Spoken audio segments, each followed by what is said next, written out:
The foundation of any objective has to start with a push, something that we call motivation because it simply sounds positive and inspiring. No matter what your thought or idea about a certain objective is, you at first brainstorm about it. You come up with a plan, it fails. You come up with another plan. You keep on repeating the same process every time until you find that one not perfect but working plan. Understand the difference. No plan is perfect unless and until it's carried out perfectly. Also, a deal made isn't a deal made until it's done.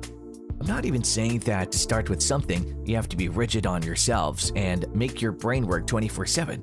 No, that's not how you plan up to start with something. Because the more pressure you put on yourselves, the worse decision you make. Try it out by yourself if you don't believe us. But what's important is to know why you really want to start a business. Do you get it?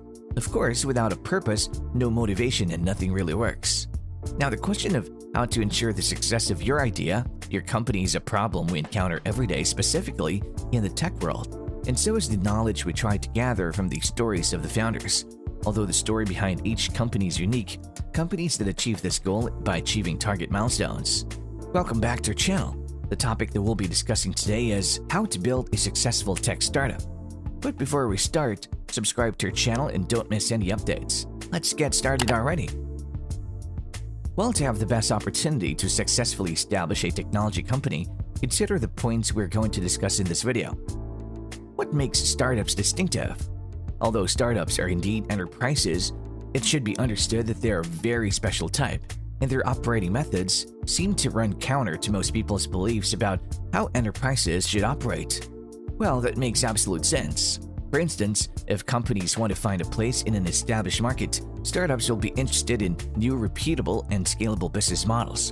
However, their most important goal is to disrupt the existing market. Whereas these startup companies don't want to make waves, they want to become a trend that changes the entire industry. They'll first aspire to create their brand image and settle down in the market. Indeed, to make that possible, it'll take time, and of course, you just can't be successful overnight unless you don't have any superpowers. If you say you're a Marvel fan, no mate, you're a fan, not Marvel. So don't even think about it.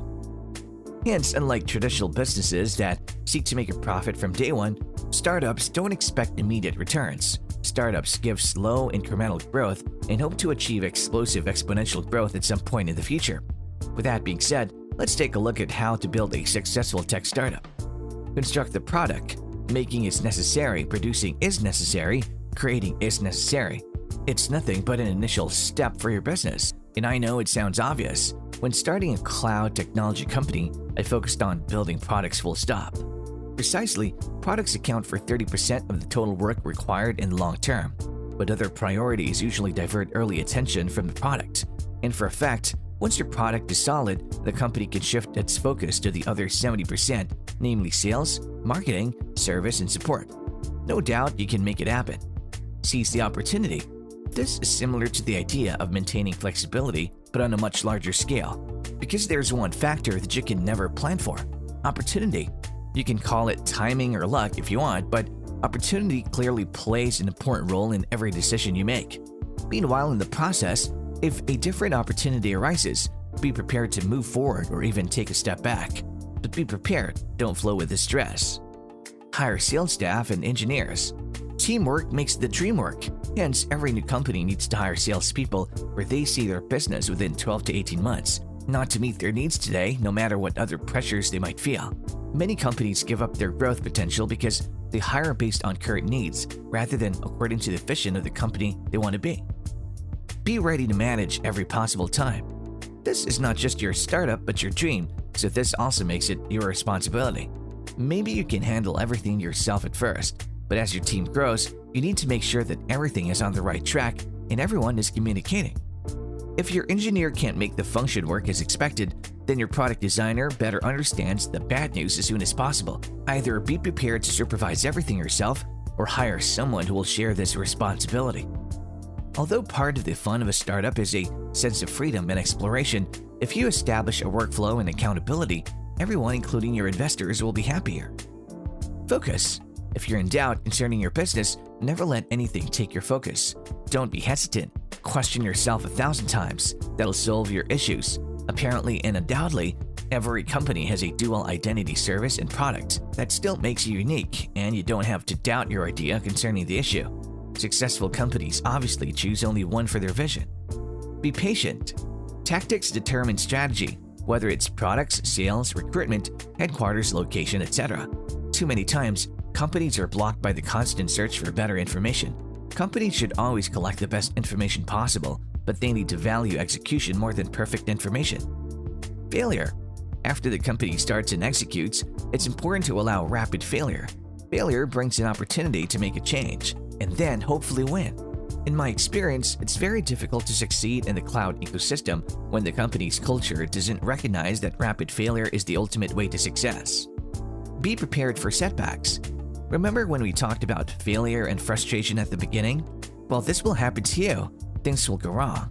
Therefore, it's very important to develop contingency plans to deal with different types of setbacks. Ask yourself the worst-case scenario and see if there are solutions or other options. Don't compromise for a customer. In the early stages of many companies' development, they often attracted a large customer and collapsed under the weight of trying to customize a product to meet the specific needs of that customer. Newer companies fall in love with the ideas of an individual buyer and thus shift from their principle and picture. It starts slowly but may develop into a problem that ultimately undermines overall success. Hire successful customers. After the first or second year of success, many companies fail to meet their goals because they underinvest in customer success.